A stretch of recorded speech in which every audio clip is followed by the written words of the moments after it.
So this is time to start session 4. So thank you, hello everyone. So thank you for staying until the last session. So it is a time for roundtable session 4, culture and integration. My name is Session4, and I'm honored to serve as a moderator of this panel session. I am a program professor at Kyoto University, specializing in corporate crime and governance systems with and pro-emerging technologies like AI, the Internet of Things, autonomous machines, and so on. In this session, we would like to discuss the structure of corporate governance and compliance that deter corporate criminal crime effectively, focusing on the company's culture and the culture in which the company is situated. As repeatedly mentioned in the previous sessions, culture becomes a key concept to understanding corporate behavior and establishing an effective compliance system. But, as you know well, the concept of culture is difficult to capture and define. I actually sometimes have the impression that everyone tries to explain various issues just by mentioning the culture, but the concept without its clarification. So we hope our discussion can help you to understand this third model-like concept better. To begin, I will briefly introduce the excellent participants on this panel from left to right. The first panelist is Professor Jennifer Allen. She is Norman Z. Page Professor of Law and founder and faculty director of the Program on Corporate Compliance and Enforcement at New York University. She is an internationally recognized expert on corporate criminal enforcement and an author of more than 45 influential scholarly publications. She currently is the associate reporter for enforcement for the American Law Institute's Principles of Law on Compliance, Enforcement, and Risk Management for Corporations. Jennifer, thank you for joining us today. Yeah. The second panelist is Mr. Michael Levy. He is a white-collar defense partner at Elman and Senior Levy. He is an experienced white-collar defense lawyer who has handled a broad range of engagements and has unique expertise in high-stake, high-profile matters.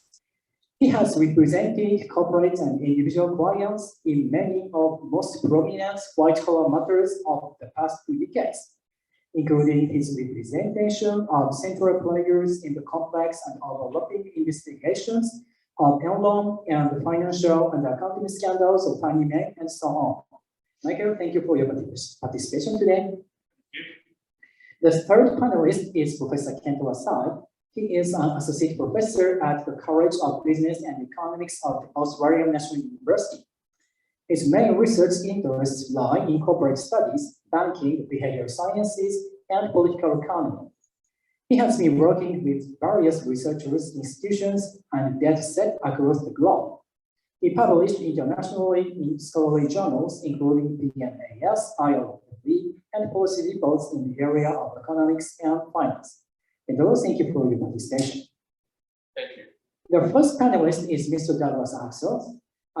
He is a partner in Sidney Austin's Los Angeles office and a member of white-collar securities enforcement and regulatory and commercial litigation and disputes practice. As a former federal prosecutor, he focuses his practices on white-collar criminal defense, government enforcement matters, internal investigations, and disputes. He has prosecuted and defended individuals and corporations in a wide range of white-collar and government enforcement matters, including matters involving the False Claim Act, FCPA, security fraud, insider trading, consumer protection, healthcare enforcement, and antitrust. Doug, thank you for joining us today. So we have such a terrific panel for discussing the issue of culture and cooperation. We would like to proceed with this panel in the following order. First, Jennifer will make a presentation on the mechanisms of corporate misconduct and effective deterrence measures, especially criminal sanctions, in light of these mechanisms. Next, Kentaro will report on the differences between Japanese and American companies and the impact of these differences on the deterrence measures of illegal activities in companies. This comparison will help us to understand the concept of culture better. Based on these two presentations, we would like to start with a discussion among the panelists and then take questions from the audience. So now, Jennifer, please begin your presentation. Thank you very much. It's a great honor and pleasure to be here. So I wanted to set the stage for our discussion. Let me see if I'm setting the stage. There we go. Of corporate culture and compliance and its interaction with enforcement. So I'm actually trained as both a lawyer and an economist, so I tend to focus on things from an incentive point of view. However, I've spent a lot of time recently digging into psychology. So while we economists tend to assume that it's all just self-interest and the law mostly speaks through sanctions and companies speak through sanctions, in fact, if I have to peel back my economics veil and look at other disciplines, psychologists have really shown us quite a lot, something you all know intuitively, which is that people are social animals.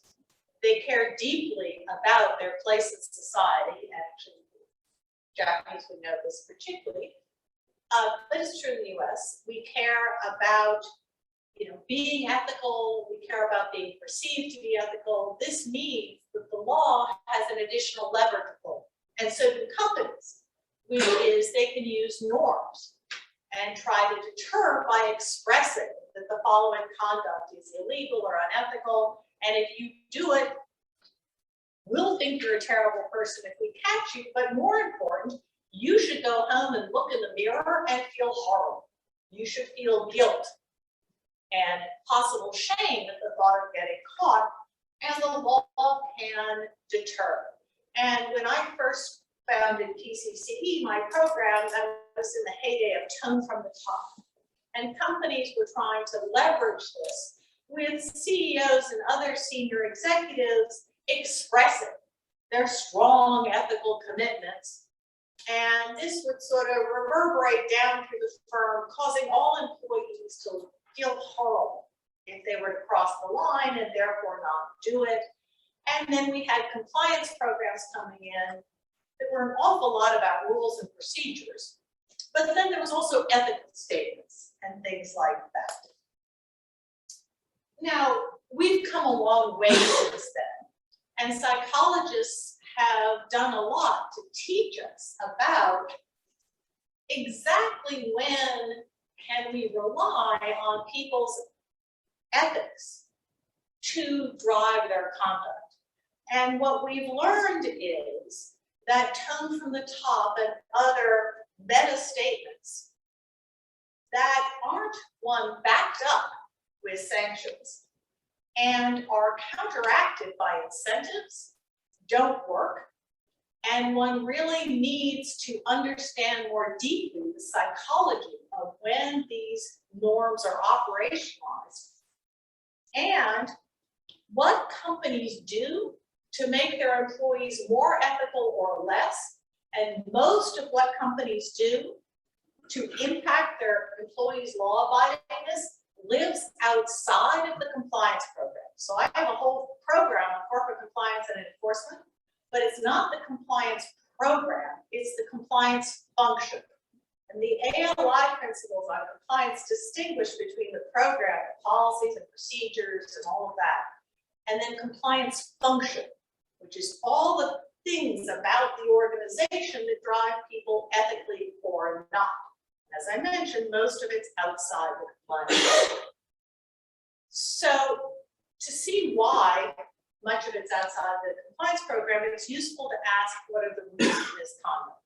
So what psychologists have shown is it is true. We are social animals. We care about being ethical. Well, we care about being able to tell ourselves we're ethical. This is a very important distinction. That's different than being ethical. And we care about our expectation that others will think we're ethical. But we also are profoundly, possibly genetically, hardwired to be self-interested, which is part of why we're alive today and we've done so well as a species. So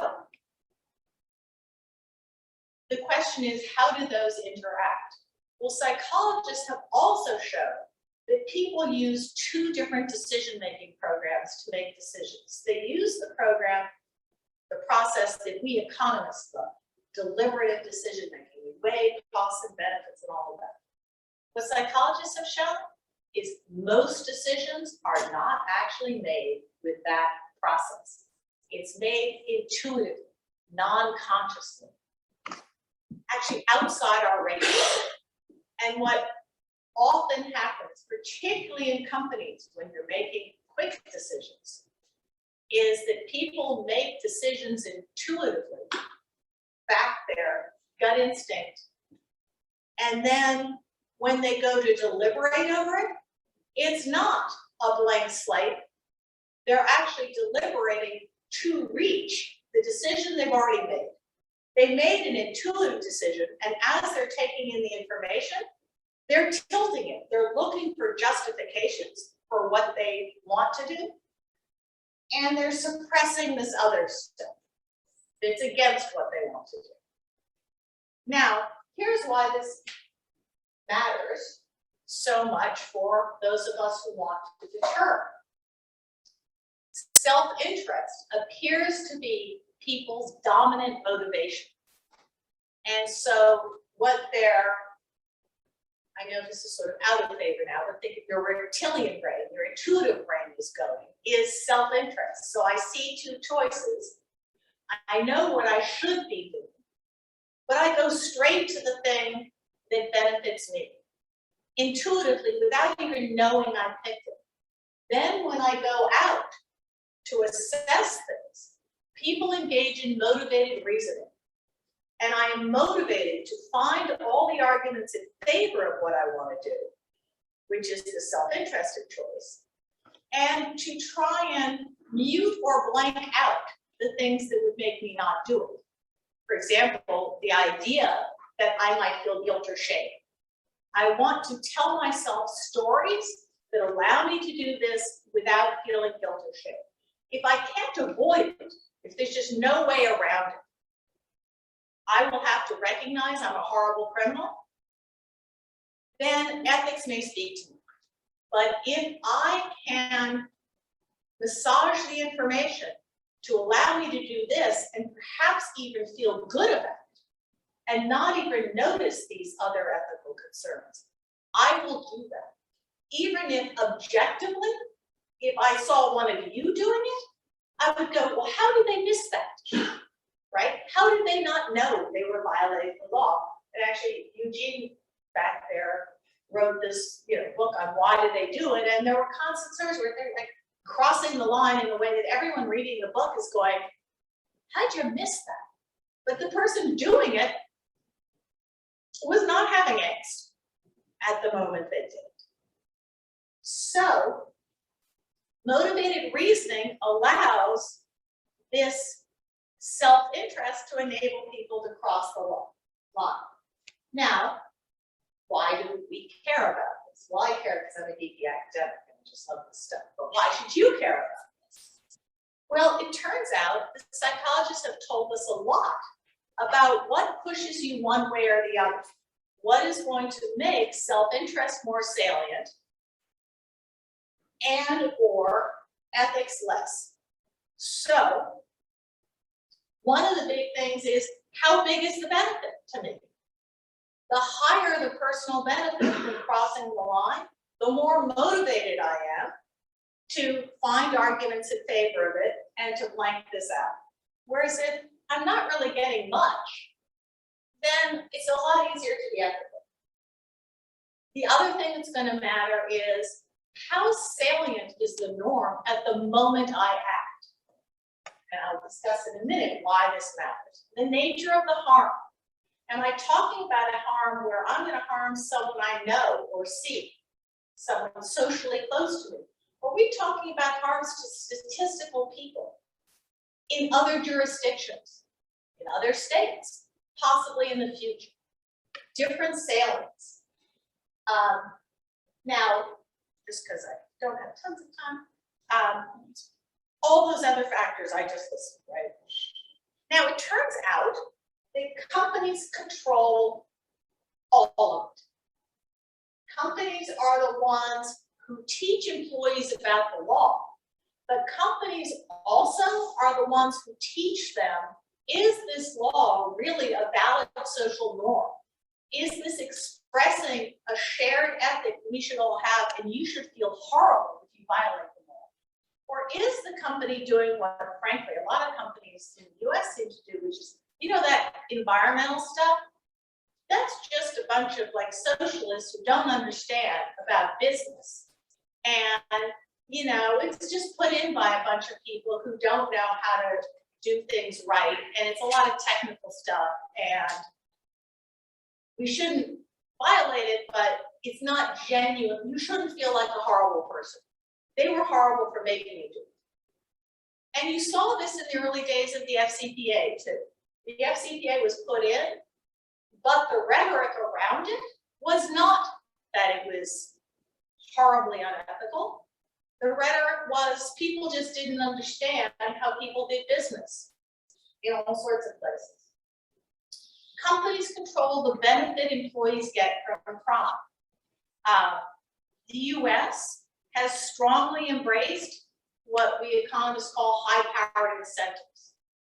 I remember listening to Jeff Immelt when he came in as CEO of GE announcing that he had a make your numbers or we fire you. And I went up to him afterwards and said, do you know that you just announced to your employees that they should violate the law if they can't make their numbers, because otherwise they lose their jobs? We just created massive incentives to violate the law. The US embraced this whole hog. Studies show that companies with really strong incentives like this, meet your numbers this quarter or you're out, have higher rates of misconduct. Companies also provide or not pro-social justifications for crime. So companies can create strong cultures of loyalty, not just to the company, but to a particular team, and signal you want to do everything to help your team make profits.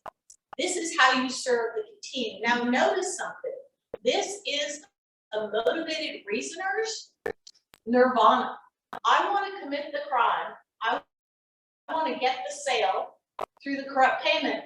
But look, I'm not a bad guy when I do that. I'm being pro-social. I'm not doing this to help me. I'm doing it to help my team. I'm a good person. And I'm helping people who I know and like.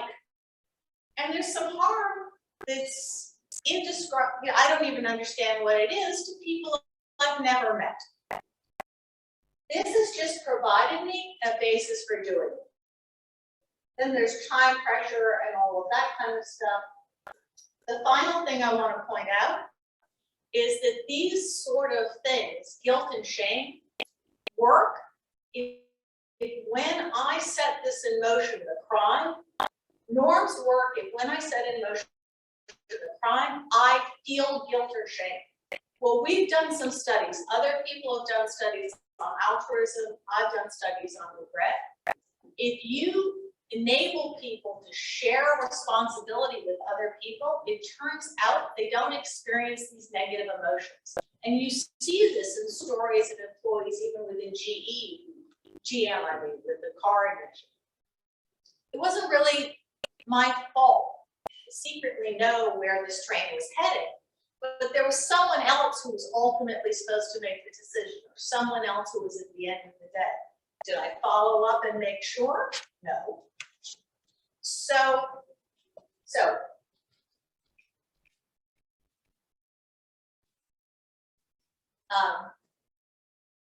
So a couple things. My remaining negative minutes. What can you do? Why does this matter? Well, the first thing it matters is, it turns out, and I don't have this on a slide, that is vital that you get the benefit out of the crime, which means you really, really need enforcement. You need internal enforcement by the company, and many companies are not disciplining and firing employees involved in this conduct, particularly if the DOJ doesn't catch them. But you need to make sure employees know they don't win, and the DOJ needs not just our approach is to catch almost no one and then hit those we do catch with these massive penalties. That doesn't work against psychology because the risk of getting caught is less than the risk of being killed by an ostrich. All right? So you need it to be really salient. You need that at the moment I do it, I'm afraid that I'm not really going to benefit. I need to think about it. The other thing is that companies can't be confident they have a good culture by just having a CEO who says the right things and having good procedures. The company needs to recognize that it's speaking to its employees and impacting them through every line manager, every promotion review. What other employees are doing? You can't figure that out. So you have to look at the outputs. This was spoken of earlier. Look at your internal reporting data. Look at your psychological safety. It's the only way you know if it's working. You can't just count on procedures. And then the final thing is compensation, compensation, compensation. You can't say you have a good system if you're not really looking at compensation and promotion and how that's done and the degree to which ethics are coming into it. Yeah. So thank you so much for your very informative and rich presentation. You have provided us with a comprehensive analytical framework on the mechanism of corporate crime and its effective countermeasures, not only from the viewpoint of law and economics, but also from the viewpoint of psychology. So next, Kentaro, please give your presentation now.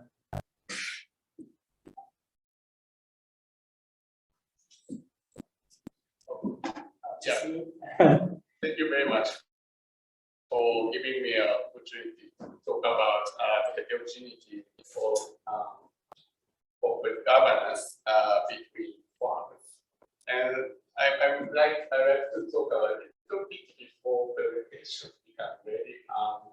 So many speakers talked about corporate culture in the early three sessions, and something I feel is, oh, what is culture? What is corporate culture?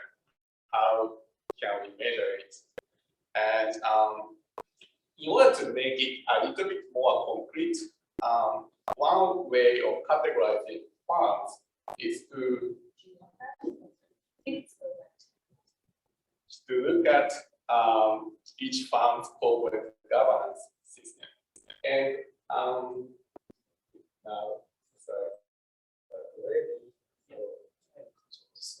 Oh, I can't remember. Oh, yeah. So if you use the left hand, that should be working.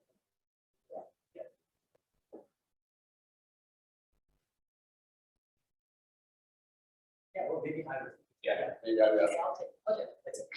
Yeah, so roughly speaking, I would like to look at three axes to distinguish the corporate governance of each firm in an economy. And the first axis is the objective of a firm. And specifically, a firm maximizes the value of shareholders or stakeholders. So this depends on the firm. And if a firm maximizes the value of shareholders, it usually aims to maximize profits. If it maximizes the value of stakeholders, it aims to maximize the value of shareholders, creditors, employees, suppliers, and even customers. So the objective of a firm seems to be defined, and this definitely affects corporate culture. The second axis is the time horizon of a firm. Specifically, a firm maximizes short-term or long-term wealth. Then the last axis is how a manager achieves the goal of a firm. And one way is the board of directors monitoring the manager. Also, compensation scheme incentivizes the managers to do the right action. Moreover, corporate control market kicks out a manager, for example, by hostile takeovers. And finally, I think contract lengths adjust the time horizon of an agent so that the agent focuses on short-term or long-term goals. So, for example, in Japanese firm's case, employment contract is usually lifetime and long-term. So in that case, an employee tends to have long-term goals. Then I would like to consider two extremes, J-type and A-type. And J-type is a firm which is typical for a Japanese company. And A-type is a firm which is typical for American firm or a firm in Anglo-Saxon country. So that's the reason I put A. The caveat is this is the drastic simplification. And in reality, each firm in Jigomi has its own type, somewhere between these two extremes, I believe. So still analyzing these two extremes is so useful as a starting point. Then let's compare each type or each axis of corporate governance. So in terms of the goal of the firm, J-type tends to maximize the value of stakeholders, and A-type tends to maximize the value of shareholders. For time horizon, J-type tends to focus on long-term wealth, and A-type tends to focus on long-term or short-term wealth. I think it's a bit ambiguous because the literature says different. And for the board of directors, J-type tends to have insider directors and CEOs, and this means directors and CEOs tend to be internally promoted rather than hiring executives from the executive level. But for A-type, there are many outside directors, and CEOs can be hired by the executive level market from other firms. Then also the board of directors is different in terms of the strong, in terms of greater influence. A-type seems to be influenced by creditors. On the other hand, A-type is not much influenced by creditors. And also employees' influence is different. J-type is strongly influenced by employees, but A-type is not much. And also the compensation scheme is for J-type. Even executive tends to receive flat compensation, just salary and maybe some small bonuses. On the other hand, A-type firms manager tends to receive performance sensitive pay, which includes a lot of bonuses, which are sensitive to firms' performance. And also, there are few hostile takeovers over J-type firms. So there is not much actual pressure to the manager and executive over J-type. On the other hand, there are frequent hostile takeovers for A-type firms. So these firms' managers tend to be more pressured. And finally, contract length is different. Because J-type fund tries to maximize the long-term wealth, the contract length tends to be longer. And it is reflected in, for example, main bank system, which means one big lender keeps lending to the fund continuously. And this is very typical for J-type, but for the A-type, American funds usually issue bonds and tends to acquire money from syndicated loans, so the relationship tends to be more like one time rather than. And also employment contract is different. For J-type, it is lifetime. For A-type, it's more flexible. Then considering these two types is indeed helpful also because the other economies, such as Germany and France, are somewhere between these two types. And there's a nice survey conducted by Yoshinori asking managers of each company, whose company it is, and do you prioritize job security or dividends? And as you expected, most managers in Japan answered the company is owned by stakeholders, not shareholders. Also, most managers in Japan answered job security is more important than dividends. Managers in the US and UK answered the survey in the very opposite way. And interestingly, German and French CEOs answered the survey in intermediate manner. Around 80% of managers said the firm is owned by stakeholders, and around 60% of them said job security is more important than dividends.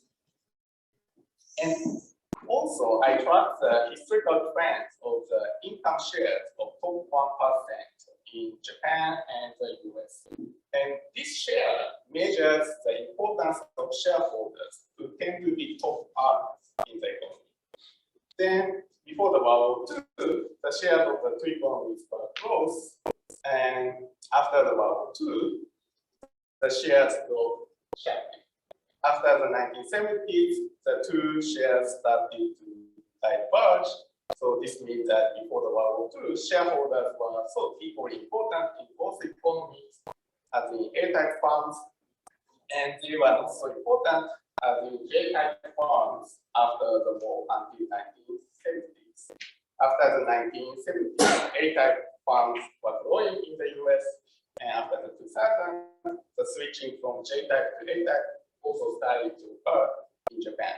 And I believe this trend may change again in the future due to an increasing corporate interest in ESG. Then combining these arguments, there are a couple of important implications in terms of incentives for long duration. And if you look at J-type, because funds are not trying to maximize profits, the incentive for corporate profit taking is actually weaker, and it is opposite to A.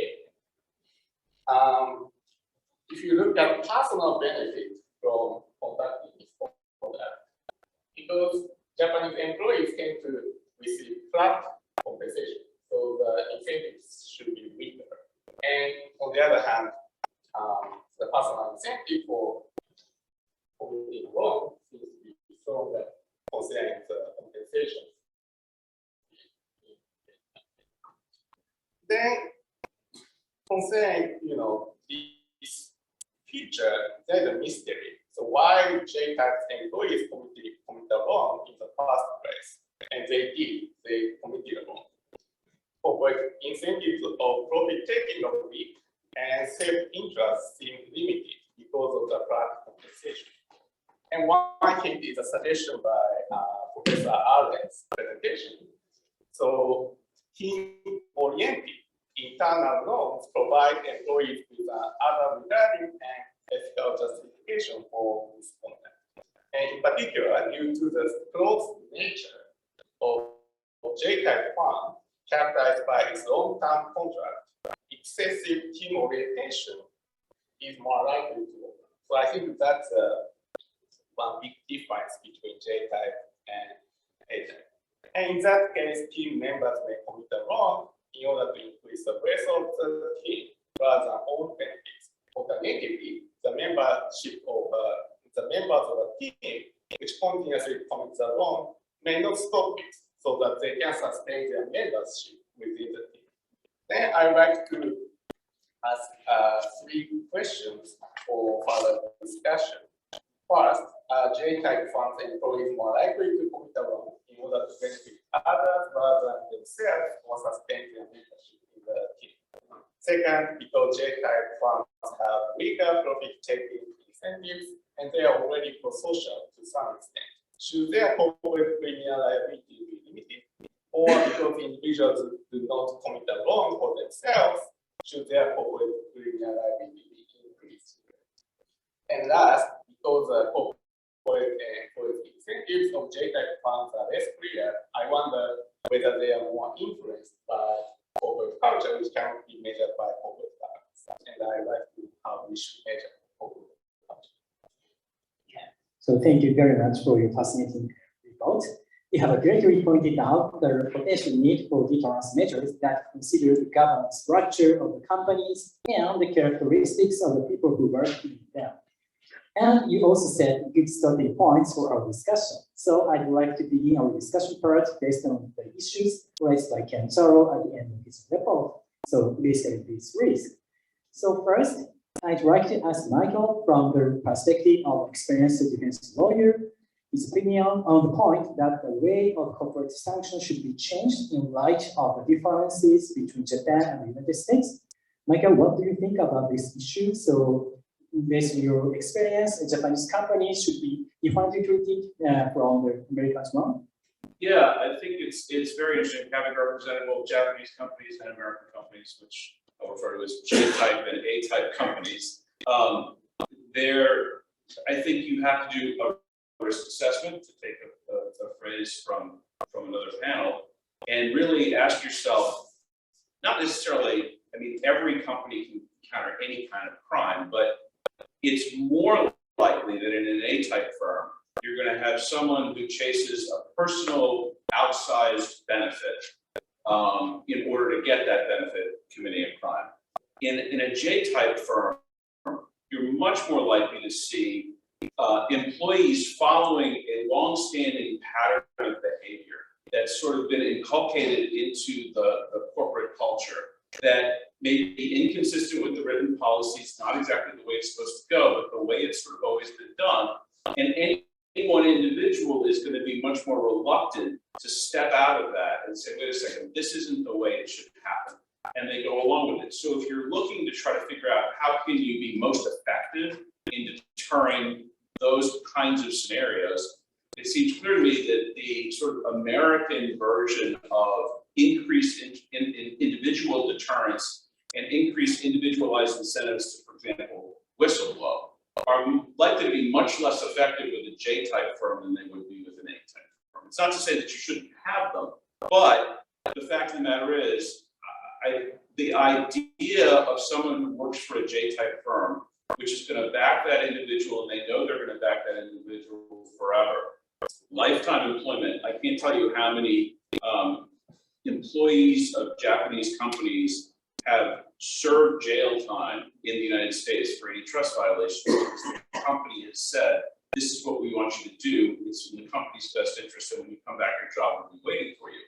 It's very hard to incentivize individual behavior in a J-type firm. On the other hand, if you create enough incentive on the corporate level, the corporation actually has the power much more effectively, I think, in a J-type firm to really influence what happens, because you're much more likely to see sort of systemic issues that the company can change. But if the company doesn't change it, the individual behavior is just going to keep repeating itself. It's just going to keep happening that way until the change comes. The change comes from the place that's most influential within that culture. And so that's my perspective, is you need to have both corporate liability and individual liability, but significantly higher corporate consequences to a J-type firm are likely to be much more effective. And as I understand it right now in Japan, the corporate consequences of crime, corporate crime in Japan is significantly less than it is in the United States. So if you started talking about imposing, 10 billion yen, 100 billion yen fines and penalties of the magnitude that U.S. companies have to face in U.S. investigations, boy, would you see change quickly. So that's my perspective. Thank you for your very clear explanations. So actually, we need different strategy to the typical J-type, typical A-type companies. That's maybe you with answer to the second question. So yeah, Sorry, go against the opinion of Ken Taro. Yeah, we are we will go second question deeper later. And I'd like to ask you a little bit same question to the Doug, but slightly I'd like to define it because as Michael mentioned, it is a general tendency, and actually I think the corporate crime is its character of corporate crime's character. It depends on the sort of crimes and each company's character. And so I'd like to ask you, Doug, about the differences in each corporate criminal cases from the perspective of a former prosecutor. Doug, you have experience handling J-type cases. Of course, it may have happened in U.S. companies, I think, also. And if you treat these cases, do you feel the necessity to treat them differently from the J-type cases? That's my question. Okay, thank you. And thanks for the opportunity to participate on the panel. I'll talk about some experiences with the American companies, A-type companies, and Professor Arlen, I think I'm glad that the psychology research is catching up because it matches a lot of my experience, which is a lot of times the motivations, even in American companies, is social success within their own environment, which is in the corporate world, corporation and what other people think of them. And it's even in American companies, I've seen very significant misconduct driven not by financial incentive at all, but rather by this perceived, perception of success. I'll give an example, which is the Wells Fargo case that my colleagues here, Lee Cooper and I, worked on defending Wells Fargo in the DOJ investigation of their sales practices. And for those of you, I don't know how familiar people are, but it resulted in a $3 billion penalty, U.S., and what was a non-process, but the government called it a deferred process. They could sound tougher, but it's a non-process, but that's the other panel. But the conduct was very, very pervasive. It was their community bank. They have 100,000 employees in the United States in their branches throughout the United States. And over a period of about 5 years, they issued millions of accounts, products, debit cards, other products to customers that the customers did not want, authorize, ask for, or anything else. And that's various crimes, including some misuse of identity and other types of crimes. And the company actually had a very well-staffed internal compliance function that disciplined lower-level employees for this conduct all the time. And in fact, over the 5 years, 5,300 people were terminated at the lower levels for this very conduct. And yet, and not only did it persist, it increased. And it wasn't perceived by upper level management to be a cultural problem or a systemic problem. It was perceived to be an individual problem. By the way, the 5,300 terminations were about the same as the number of people who were fired for stealing money on until during the same period. And that was part of the misperception. And so what happened is, why did this happen? There was no financial incentive at all. These were free products basically that were given out. Nobody benefited. The company didn't benefit. And in fact, the company was harmed by this. They had to pay all its money to service these accounts that never were used. The individuals really weren't benefited financially for it. They had sales targets they had to hit. But when you really look behind the numbers, for these accounts that weren't used, it didn't result in revenue to the bank. They were compensated very minimum. So why did it happen? It started at the top. It was a misperception that this was the way to distinguish themselves from all the other banks by being able to cross-sell all these products and increase their volume. It was a perception by the top that this is how they measured themselves, by this increase in this metric, this cross-sell metric that was tied to accounts, not revenue. And then all the way down the chain, it was the perception of everybody that this is what they had to do because of intense pressure, which was to sell these accounts that didn't really have financial benefit. And the culture really went off the rails because of this misperception and not really tied to financial benefit. So I think it is true that there are a lot of incentives in the U.S. that can have a sort of a different impact, but I think the difference may not be as much as one would expect purely from sort of cultural differences between the companies. Okay, thank you so much. So now, thank you so much for very informative explanation. And especially the Wells Fargo case is very, very informative because there are actually J-type cases in U.S. companies, even in U.S. companies. And so we must employ our deterrent measures very sensitive to the natures of the crime. So it is very informative explanation. And now, Jennifer, I'd like to ask you, what are your thoughts on the Kentaro's opinion? How can we treat these differences effectively in your theoretical framework? Well, I found his analysis very interesting, and we had many prep sessions, which it was very helpful to get a chance to internalize this analysis. I think one issue with the J-type, and I need to learn from the audience on this, is it is clear that you really do need to motivate the company. Now, if these J-type companies are really stakeholder companies, and you're right, that stakeholder means society, right? Then we don't need to worry about corporate liability because the company is already serving society. But if, I'm just way too American and cynical for that. If these J-type companies are more socially oriented than American companies, but are nevertheless capitalist companies that have to swim in the same pool as the American companies and therefore have to make a profit, have to worry about their stock price, and have to compete, then they're always going to have financial incentives to do misconduct, and those incentives are always going to reverberate throughout the company, giving management and employees incentives to cross the line. And my understanding of a lot of the Japanese misconduct is it's misconduct that has financial benefit to the firm, which means it really is important to take the profit out of profit. So you need genuine corporate liability along the lines of, I would call modified respondeat superior. You're liable for all the misconduct, including by the little account managers.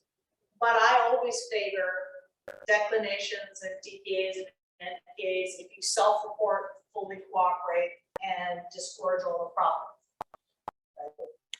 But you do have to take the profit out, and even if you think that companies are serving like customers and all of that, they'll still have incentives to do crimes that harm non-stakeholders, environmental offenses, bribery overseas, that's not a stakeholder of the company, and other things like that. But I suspect Japanese companies are still doing an awful lot of crime for profit, for the firm, not maybe the individual. And then you really need robust corporate liability, and enforcement has to be funded. This is the big mistake that most countries make, in the US very much makes it, which is to fund enforcement enough so that there is a salient chance of getting caught and punished, a high probability. And everyone who's counseling people about whether or not to self-report or not, there was a lot of talk today about behind the probabilities, and it was pretty clear that many people thought the probabilities weren't high enough to make self-reporting all that good an idea, and I think they're right. So, but you need robust corporate liability, or you don't get any.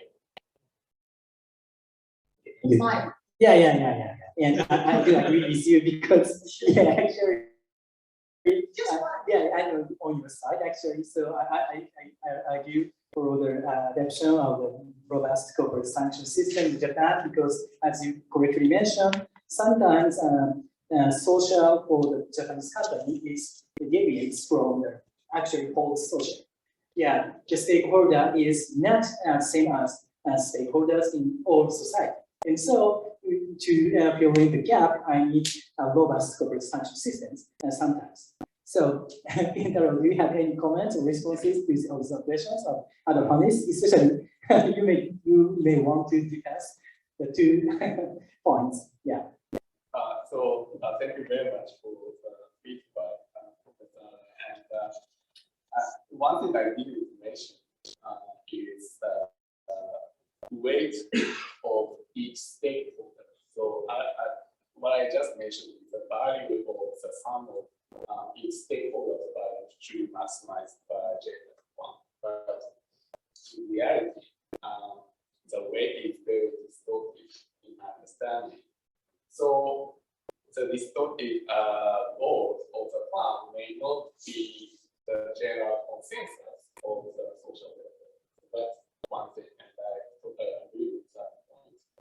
And in that case, corporate criminal it should be still needed to make sure that the fund adjusts its goal to the social welfare.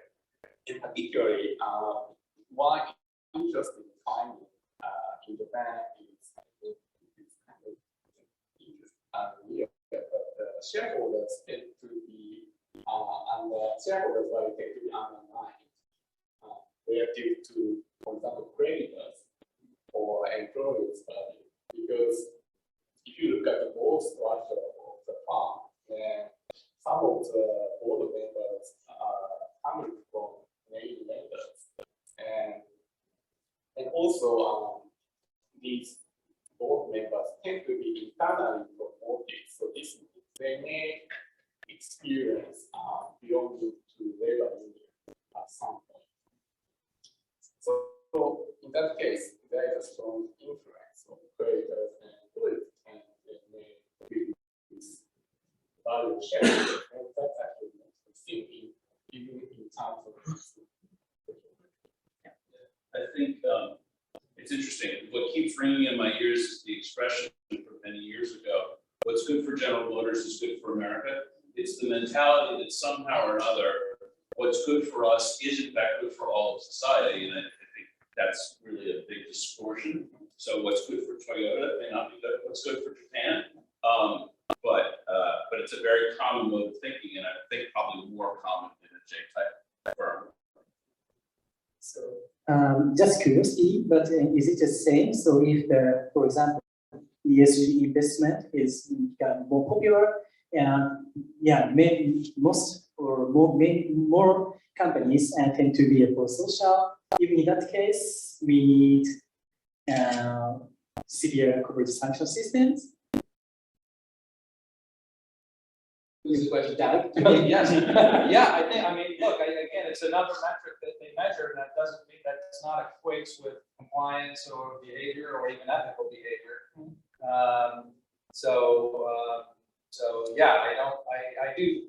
It seems unlikely that organizations on their own will, gravitate towards, improved compliance and ethics without incentives.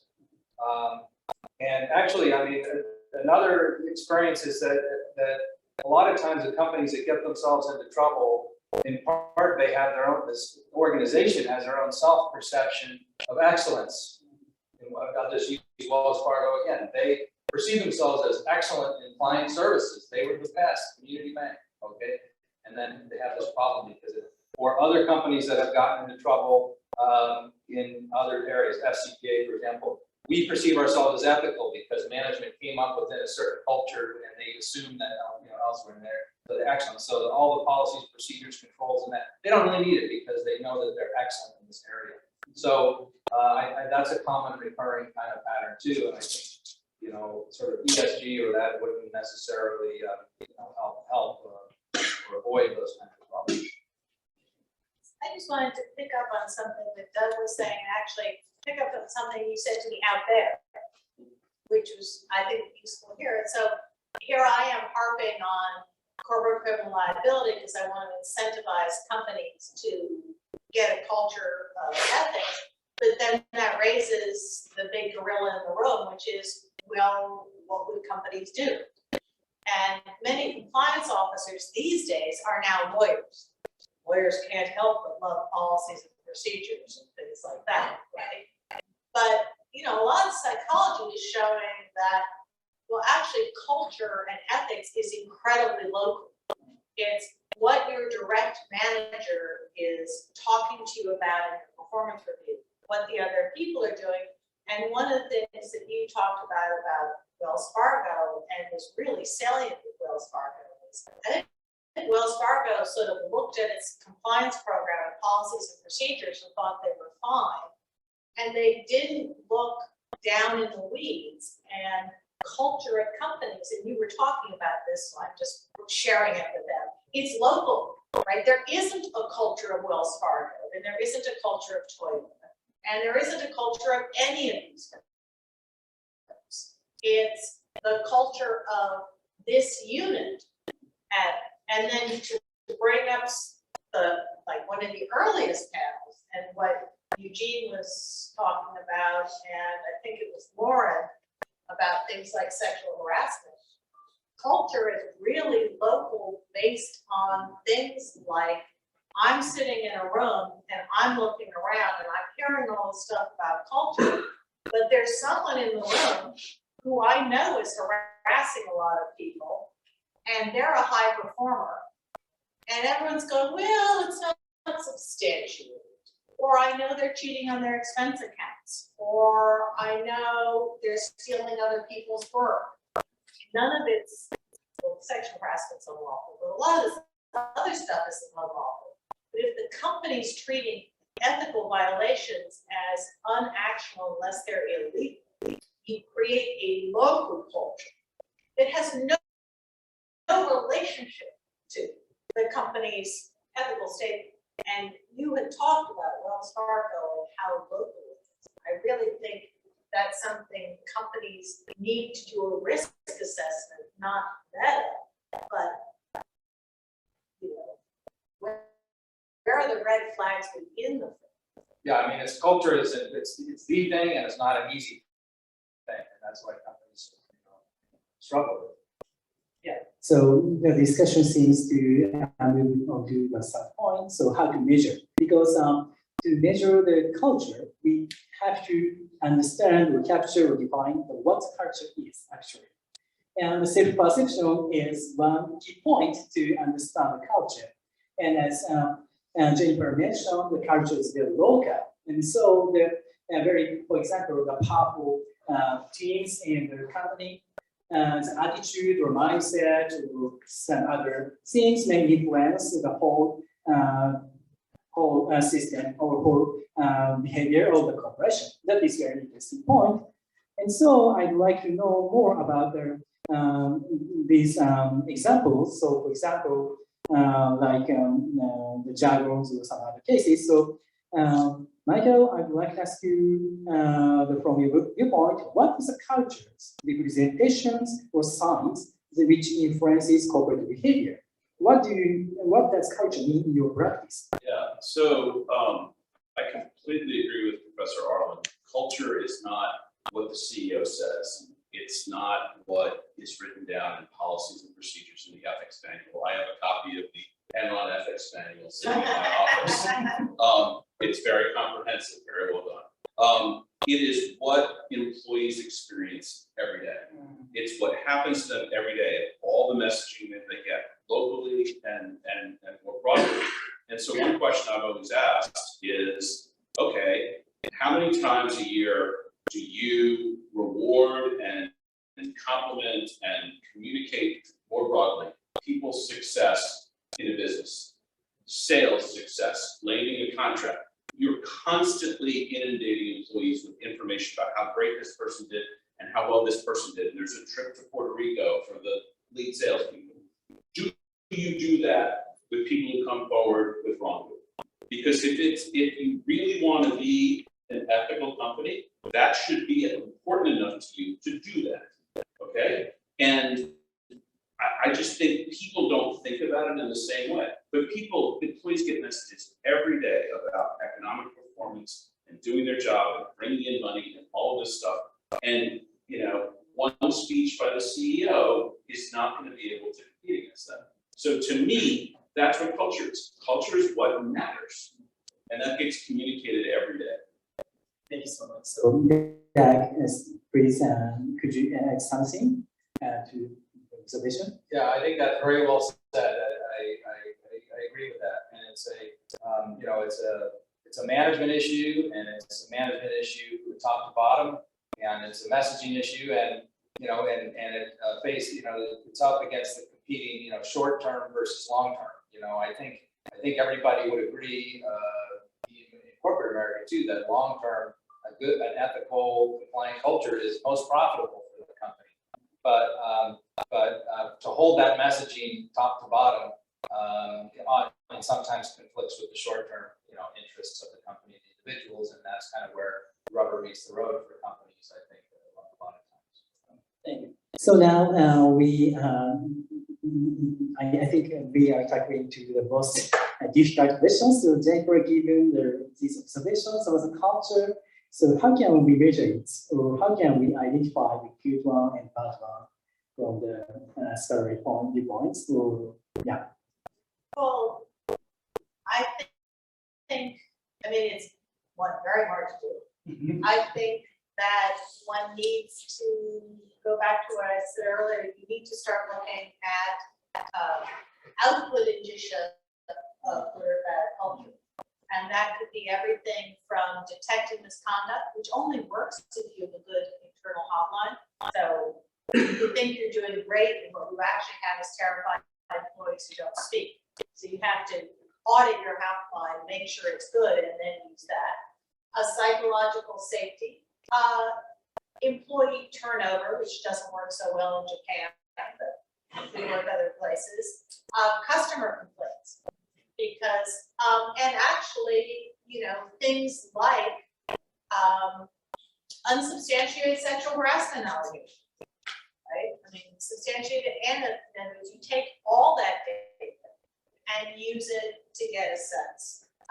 And the psychological safety is a big umbrella. One of the things I care about the most is, do employees feel they can speak up on anything? And one of the things, in my impression, many firms do wrong is they put in an internal reporting system. They say, oh, tell us if you have concerns. We don't want to hear about you on anything else. So I had a spouse who had a real job. He wasn't tenured like me. And I was just jaw-dropping for me to watch the way that job worked, because this person would write something, give it to the editor, go up here. If this person had comments, they never gave it down to here. God forbid, it would go here. He could never reply. And this level was never supposed to speak to this level or offer ideas. Exit interview, they asked a few questions. The minute he started to offer suggestions, they said, thanks so much. He retired.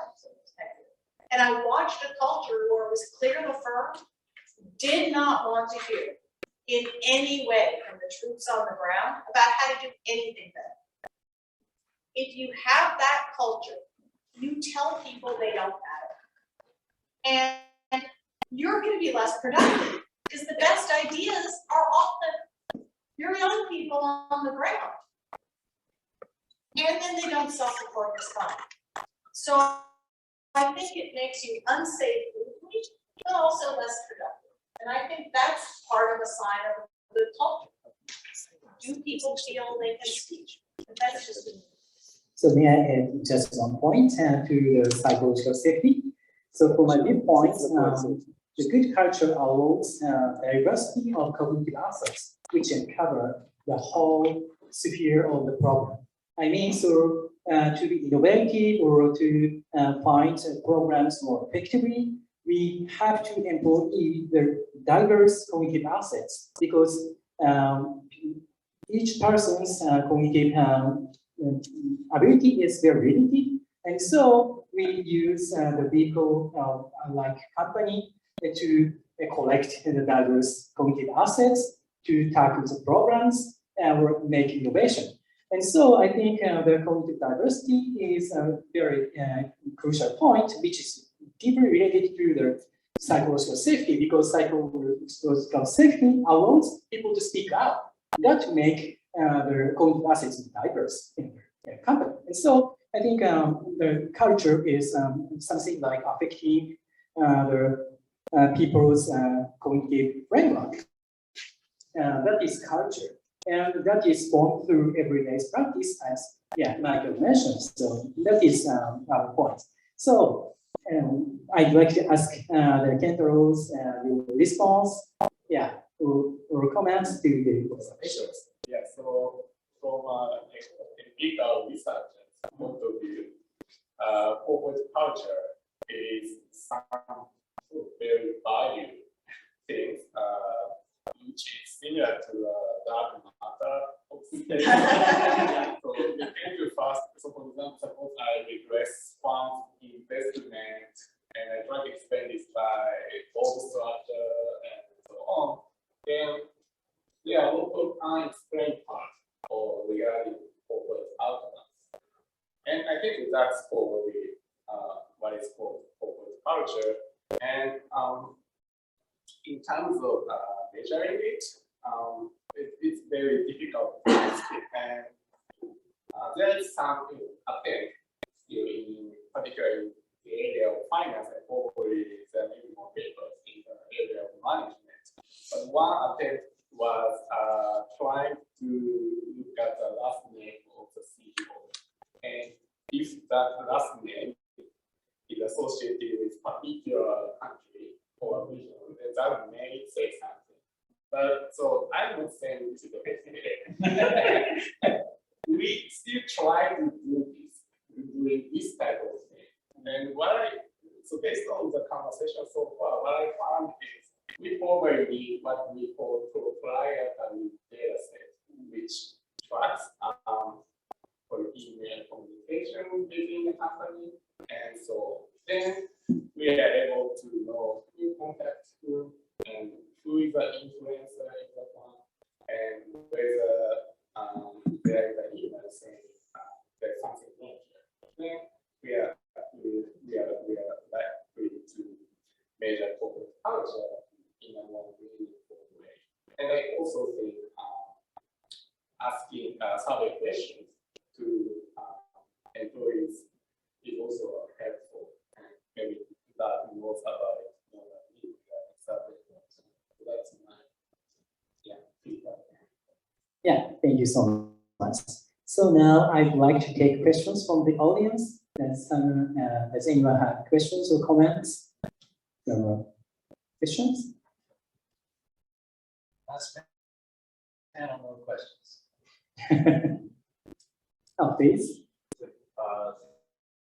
For very rich discussion, I have a vision on it is a good role for any political law perspective to define or select core elements of good culture or that culture to show a correlation or an entity to which is goal for compliance perspective in the future.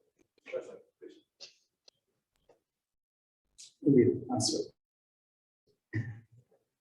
If the question is to hold up as sort of an example of culture, I think to some degree what Michael was saying, I do think that is, certainly within the company, if you can have examples of ethical behavior and hold that up within the organization as something that's valued, that can have as much of an impact as any punishment.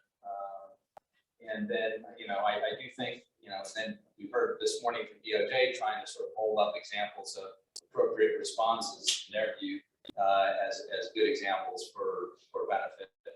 So I think all that messaging, the positive messaging as well as the disincentives is helpful.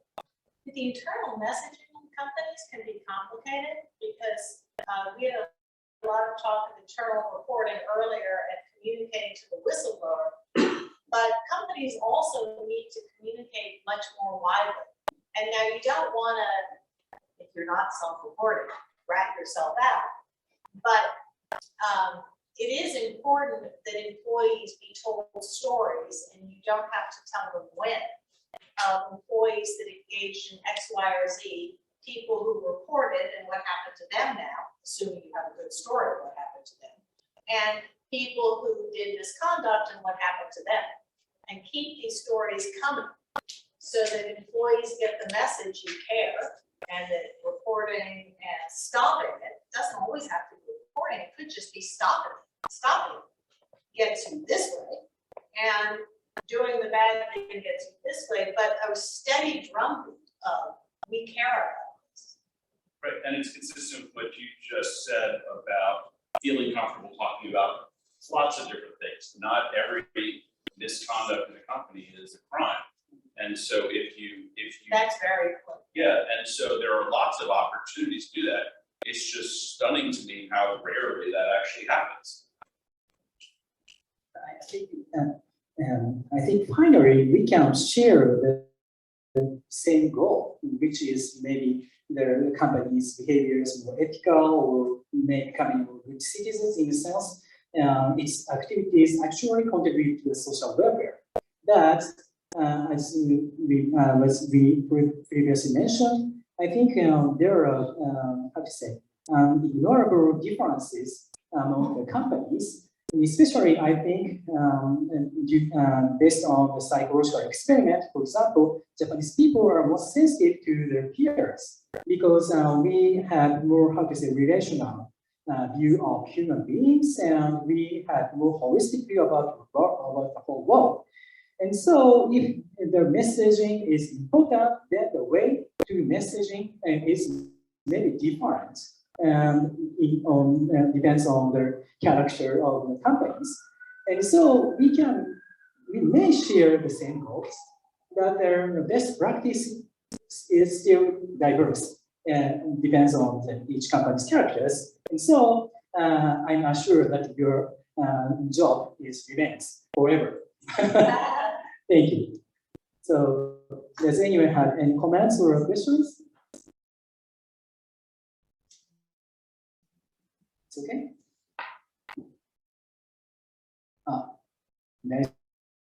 Daisuke-san, do you have any comments? You look to me. One question. So I think so. Why people employees so take advantage of doing so? I think there are two different ideas of self-interest for the company or for the entity. So it's simple. So you know, client to get self-interest. But so I'd like you to clarify what does it mean for the company. So and for the entity. So it's really so it looks like so very understandable, but so is it really for the company? So the short-term perspective it could be, but from long-term perspective, and it's more reasonable to say so there are several messages so like culture. So it's natural, easy to follow that practice. Do exist in a specific environment. It's not for the so given that environment, it's natural, easy decision to follow so the practice. So does it mean for the company? So at that point, so I'm still thinking about why they so committed on or doing specific so unhealthy environment. So if you have questions or clarification or comments, so I'm happy. So in my early work, I spoke a lot about crime being agency cost. You know, something that employees were doing for private benefit, and that in the long run, it didn't benefit the firm once you internalize the cost to the firm of the sanction that you all spoke about. But then I've spent more time in this business. And also, I confess I was very influenced by the internal reporting data that Eugene Soltis analyzed. And also just speaking to all of you in the real world. And I came to realize that, well, actually, even in the US, which has a particularly robust corporate enforcement program, so I collect data on corporate enforcement. You know, maybe we're doing 20 to 35 cases a year in the federal system in the types of misconduct we do against publicly held firms. I don't believe we've got 20 to 35 publicly held firms and that's it. It's a vast amount of corporate misconduct. And if you're looking at the environmental offenses, domestic corruption, we're always talking foreign corruption, but there is a ton of domestic corruption, antitrust violations. I really come around to the idea that crime pays, you know, except maybe if you have a high risk of a whistleblower. An expectation that the moment I do the crime, the benefit minus the probability I'm caught times the sanction. If I, you know, from an economic point of view, it's probable. And there are exceptions, but I've come around to the idea. So yeah, I think employees actually are often correct that corrupt contract in fact benefits the firm because they're not going to get caught. And I really hope you guys tell me I'm wrong. Well, I'm just a geeky academic and I've never practiced. And every time your companies violate the law, bam, they're gone. I think you guys are actually dealing with a lot of internal investigations that nobody ever finds out about. I get that vibe. Or maybe employees are not so deliberating about their conduct. If the practices is established in the company and everyone follows the rules, especially in J-type companies, I think intuitive practice is just committing crimes sometimes. And so I think this is a very, how to say, severe programs sometimes in J-type company, yes, based on Kendall's analysis. Okay, so thank you so much. And thank you to all the panelists for a very good session. It is almost time to end. Thank you very much. And I would also like to thank everyone in the audience for their participation till the end. And I'd like to conclude this session with a round of applause. Thank you.